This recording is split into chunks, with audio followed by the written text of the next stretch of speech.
on the Florida Peninsula, the west coast of Florida, sometime late Wednesday evening, maybe early Thursday morning in the wee hours is kind of where it's looking now, but it has moved a little bit slower than projected over the last 36 hours. There is still a lot of uncertainty about where exactly the eye of the storm is going to hit. I think the most recent models have it somewhere in Manatee County, just south of Tampa Bay. But I would just tell people, one, there's going to be impacts far beyond wherever the eye of the storm is. Two, you could make landfall anywhere from Citrus County down into southwest Florida. We'll know more over the next 12 to 18 hours. But just cones, all this stuff you see, the impacts will be broader than that, particularly with respect to storm surge on the west coast of Florida. I know that there's a lot of folks who have evacuated, who are in those areas, and you absolutely could get whacked with really serious storm surge. Really, almost every place on the west coast of Florida could get major storm surge. Today I held a joint call with state legislative leaders and the cabinet to brief them on Florida's efforts on the storm and about our resources that are being offered and being utilized by the state of Florida. We also did a similar call to Florida's congressional delegation. I've also spoken to the president and the FEMA administrator. We've had our request approved for pre-landfall. We will get a landfall, major disaster declaration approved once the storm hits, and that will be things like debris removal and individual assistance. We still have 51 counties that are under a state of emergency. There's pretty much warnings or watches on almost the entire Florida peninsula. A lot of attention is being paid to the storm surge on the west coast of the Florida peninsula, and rightfully so, because that's probably the most serious threat to people's lives and property. But this storm is going to go across the Florida peninsula, and it's going to exit on the east coast of Florida into the Atlantic Ocean, likely still as a hurricane. So that is going to bring significant impacts all across the state. So just be prepared for that. That may mean mobile homes, even interior, other structures that may not be hurricane-proof. That could create hazards, rivers, other bodies of water. As you have more rain and you have flooding, that could be an issue. And then you could have surge on the east coast of Florida. You could have erosion. You could have different things with the coast. So this is not just an event about the west coast of Florida. That will be where the initial impacts and probably the most significant, but the impacts will not be limited there. So here we are at the Florida Horse Park. We have staging areas around different parts of the state. And there are different sites that are doing different things. I mean, for example, you go to like Lake City, you got a lot of the utility linemen there that are staged. We've had a lot of people staged in the Tampa Bay area for utility and other things. But this one right here is really good. I'm not saying Ocala is not going to have any impacts from the storm, but we fully anticipate be able to move people where they need to go very quickly once the storm passes. And we have different partners that the state contracts with. They have personnel, I think, as you see, they camp out here. This is where they are, and then they're able to respond. We got massive amounts of equipment here. Land, air, sea vehicles, supplies, generators, equipment, bucket trucks, you name it, this stuff is here. And so this is just one of many sites that are ready to go. The reason why we do state of emergency, we did it over the weekend on Saturday. We knew the storm wasn't likely to hit until middle of the week at the earliest, because you want to start amassing these resources, and that's what we've done. I think it's been really, really important. So on this property, you got over 2,000 pieces of equipment, including a lot of pumps, a lot of generators, light plants, display boards, restroom trailers, laundry trailers, forklifts, air conditioning units, electrical equipment, water hoses, bunk trailers, and rollback trucks. 400 personnel here, including riggers, equipment operators, pump crews, and drivers. Fuel trucks are also here to be deployed as needed. Florida DEM is currently in the process of completing 1,200 missions. So far, you're looking at deploying hundreds of thousands of shelf-stable meals, hundreds of thousands of water bottles, hundreds of thousands of sandbags, a lot of tarps and a lot of generators, and many other things. And so that is being resourced to the counties. And then, of course, we also have staging areas that we'll do with our pods once the storm passes.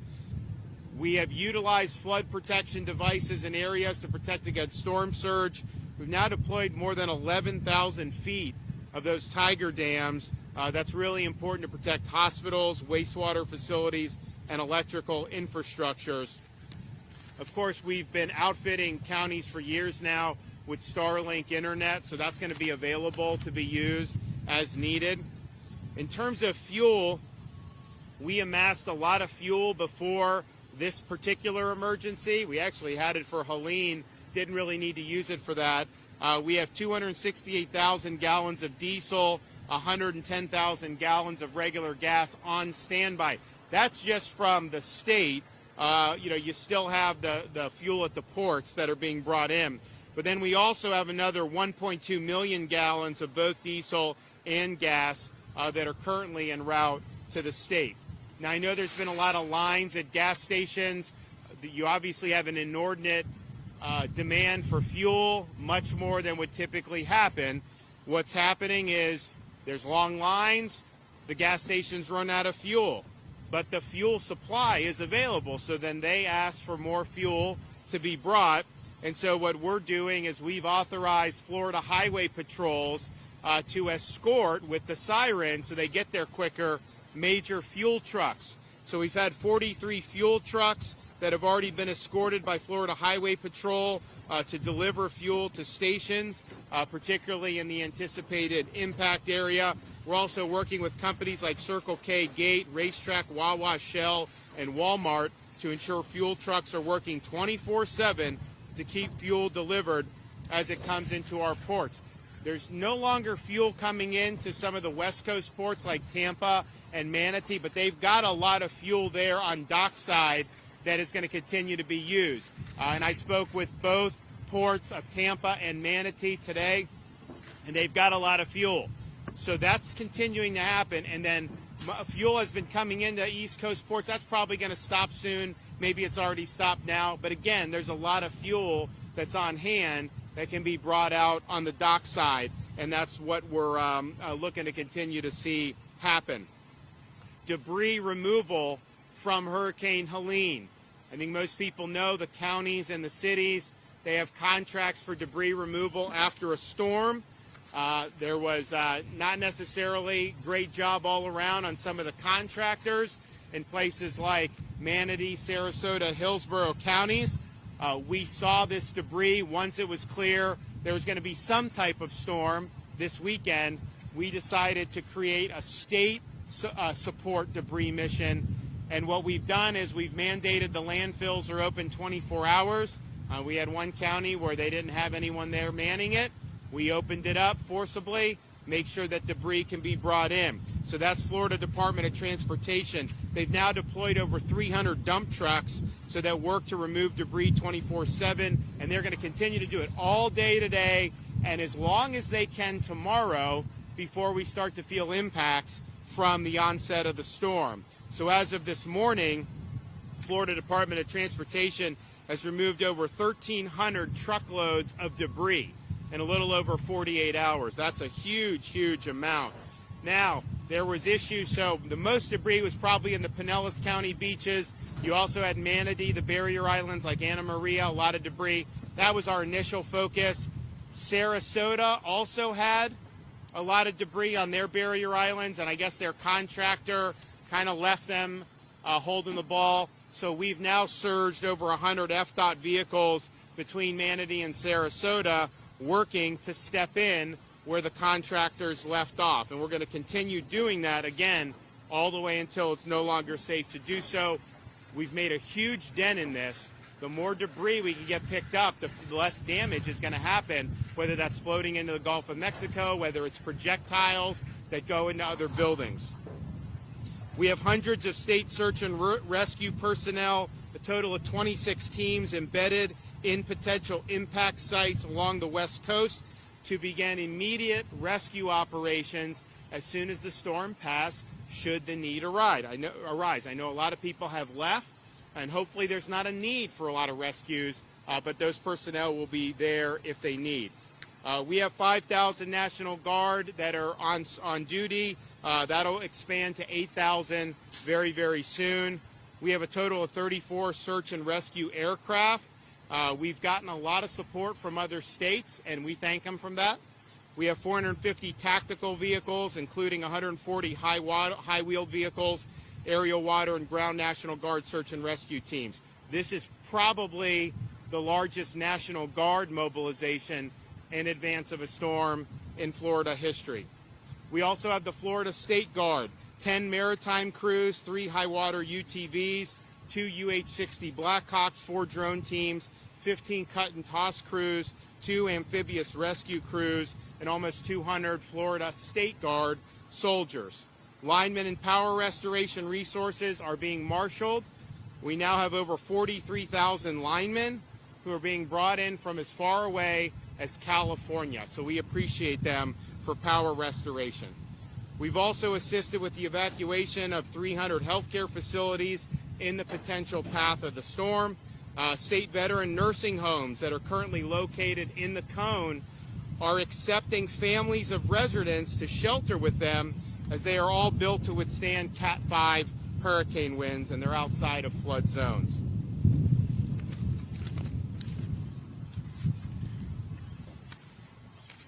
Florida Disaster Fund. This was activated after Ian, Idalia, and Helene. If you want to support for Milton, go to floridadisasterfund.org. This is really, really significant way to help people. You should be executing your plan now. If you're going to get out now. You have time today. Time will be running out very shortly if you wait any longer. Of course, there's a lot of mandatory evacs that have been done. We have done the shoulders on the I-4 and the I-75. Veterans Expressway and Suncoast Parkway tolls have been waived. Those can also be used as evacuation routes. I-4 is doing a lot better today than yesterday. Still traffic, but that's it. That's the norm for that. I-75 northbound, 20 to 30% higher volumes. Alligator Alley is pretty jammed right now.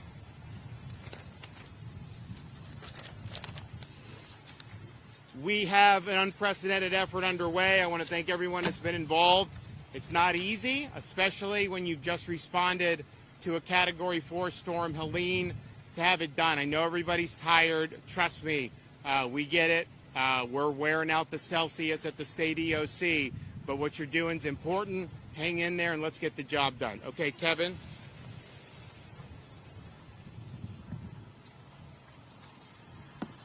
Thank you, Governor, for your leadership and commitment so that we have the resources that we need to respond to this unprecedented event. The State Emergency Response Team continues to work on more than 1,000 missions that the Governor's already mentioned.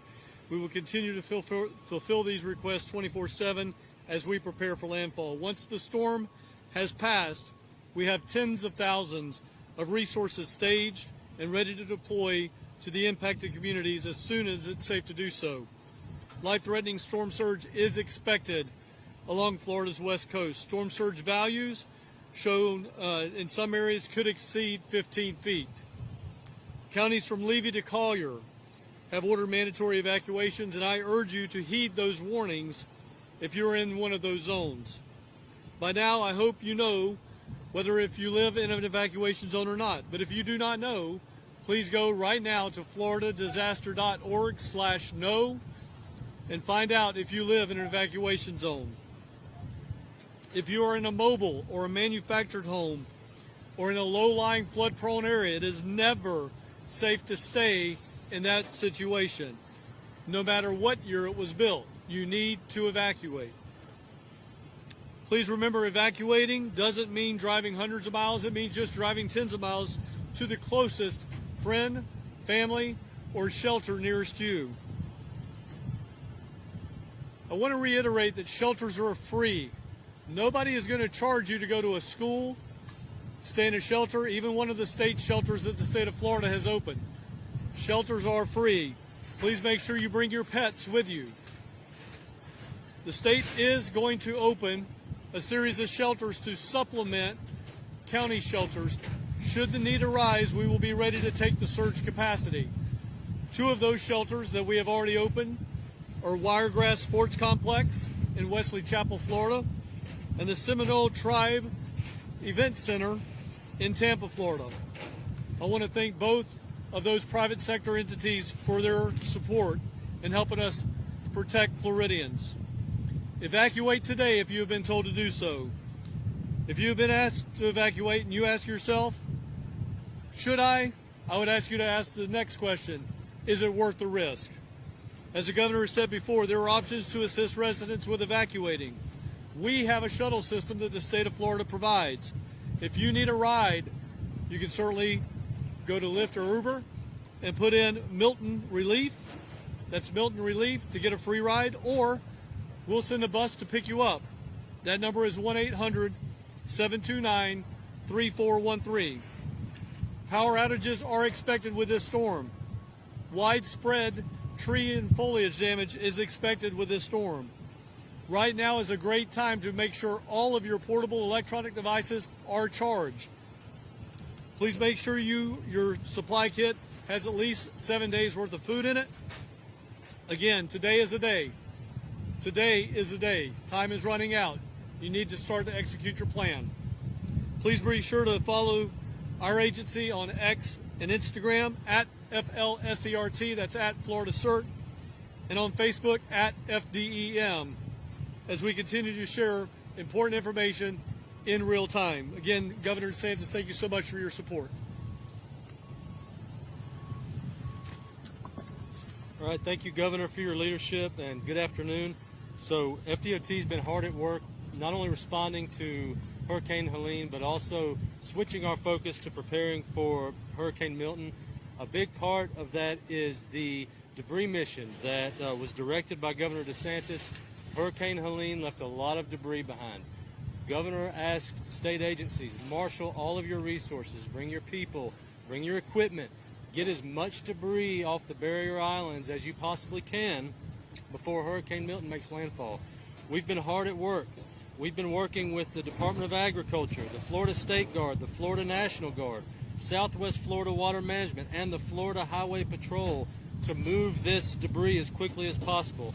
You heard from the governor in the past 48 hours, we've removed over 1,300 loads of debris, which is nearly 24,000 cubic yards. That's in just 48 hours. Truly is remarkable.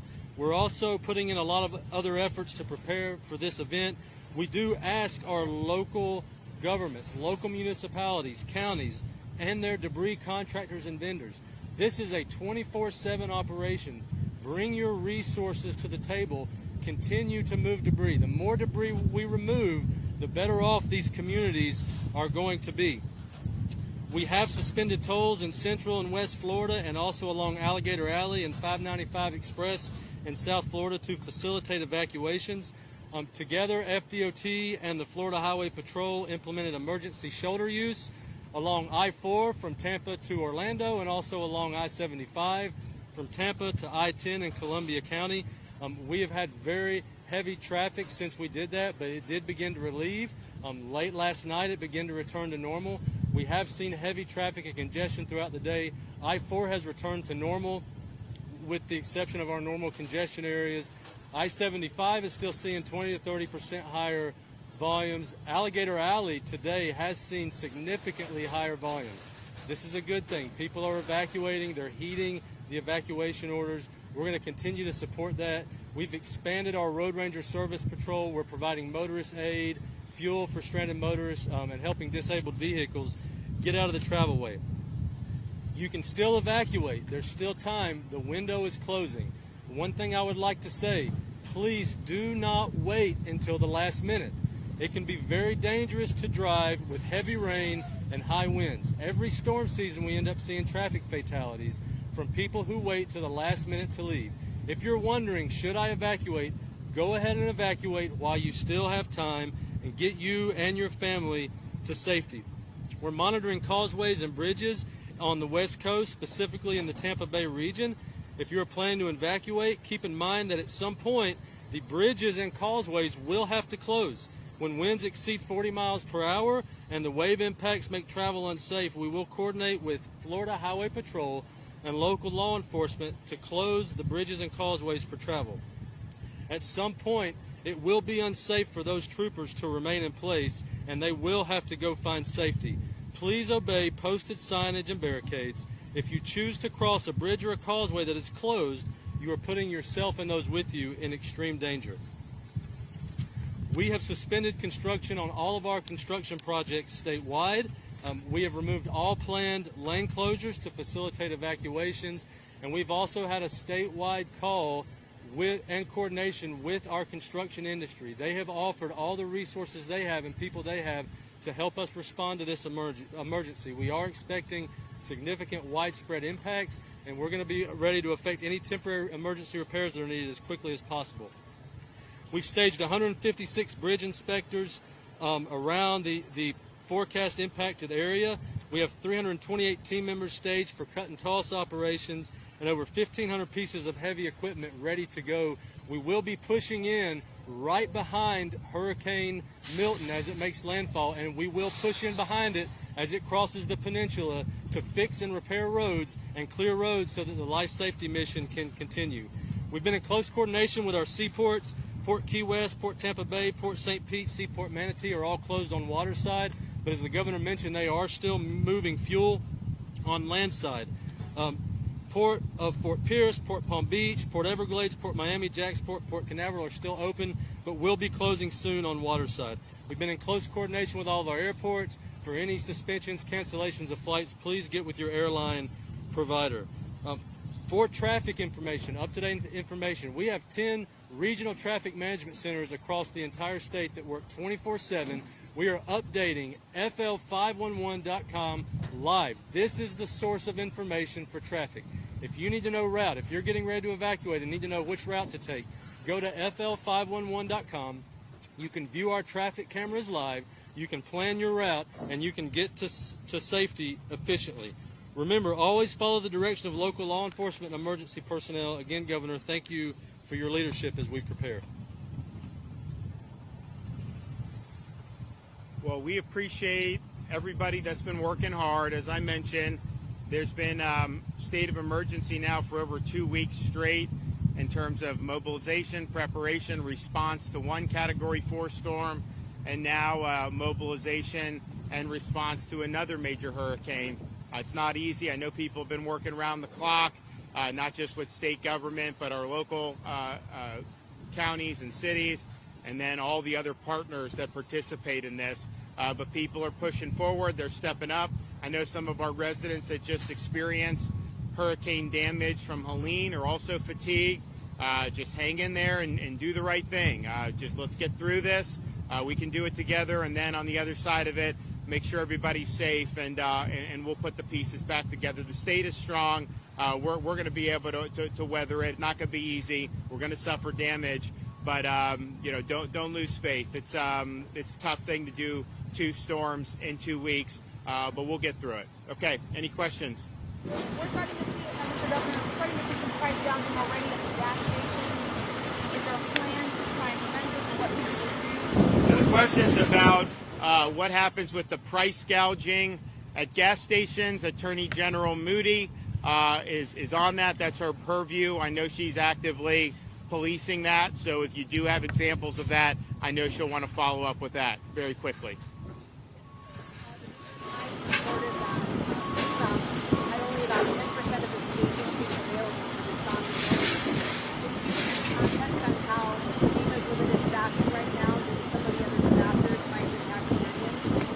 So the question's about FEMA staffing, that they are limited right now to be able to come down. What I would say is what we have these urban search and rescue teams that have been mobilized. That is done under the auspices of FEMA and DHS, even though a lot of these people are Florida firefighters. So that is being done. I think that's an important component. In terms of like staffers and some of the bureaucracy, fortunately for Florida, we have a machine. I mean, this is something that we work on. We know we've got to deal with it, being a tropical state, and we do. And so I think what will happen is once we get major landfall, major disaster declaration post landfall, that we'll be able to hopefully get that individual assistance, get the debris kicking. So I'm not sure how much of an effect it's going to have on us, because we're going to have a robust response. I think you look at some of the other parts of the country, the state that didn't have as much of a robust response in some of those areas. So we have more people on hand than we've ever had. I'm confident that the federal government will approve what we need approved going forward, and we'll make sure that we continue doing the best we can for the people of this state. What necessitated that? What sets this storm apart? So the question's about, this is a massive guard mobilization. What necessitated that? Well, part of it is it's a big storm, powerful storm, and it's going in an ominous track. One of the worst places to take a major hurricane is the Tampa Bay area. It's low-lying. You have Pinellas County as a peninsula surrounded by water. The prospect for devastating storm surge is high, and it has a chance to damage a lot of property and put a lot of people's lives at risk. Now, I think most people have gotten out, but the reality is this is something that we planned for. This is something that we knew could be something that happened, and it's not guaranteed this is going to go into Tampa Bay, as I mentioned. It could go north of it. It could go down further into southwest Florida. That's all possible as this thing continues to approach the Florida peninsula. But, to compare to like Helene made landfall in the Big Bend of Florida. We had no fatalities in Taylor County at all from a major 15, 20-foot storm surge. That's pretty remarkable, but there's also much fewer people there. You start talking about the greater Tampa Bay area, that's millions of people. And then if the storm rides I-4 out to the Atlantic, that's many millions more. So I think that reality and possibility necessitated the robust response. Okay, thanks everybody.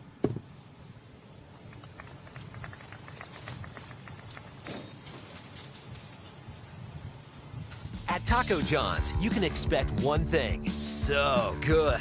As in quality ingredients, used in tacos and burritos made just for you. Every single bite. So good. Expect nothing less at Taco John's.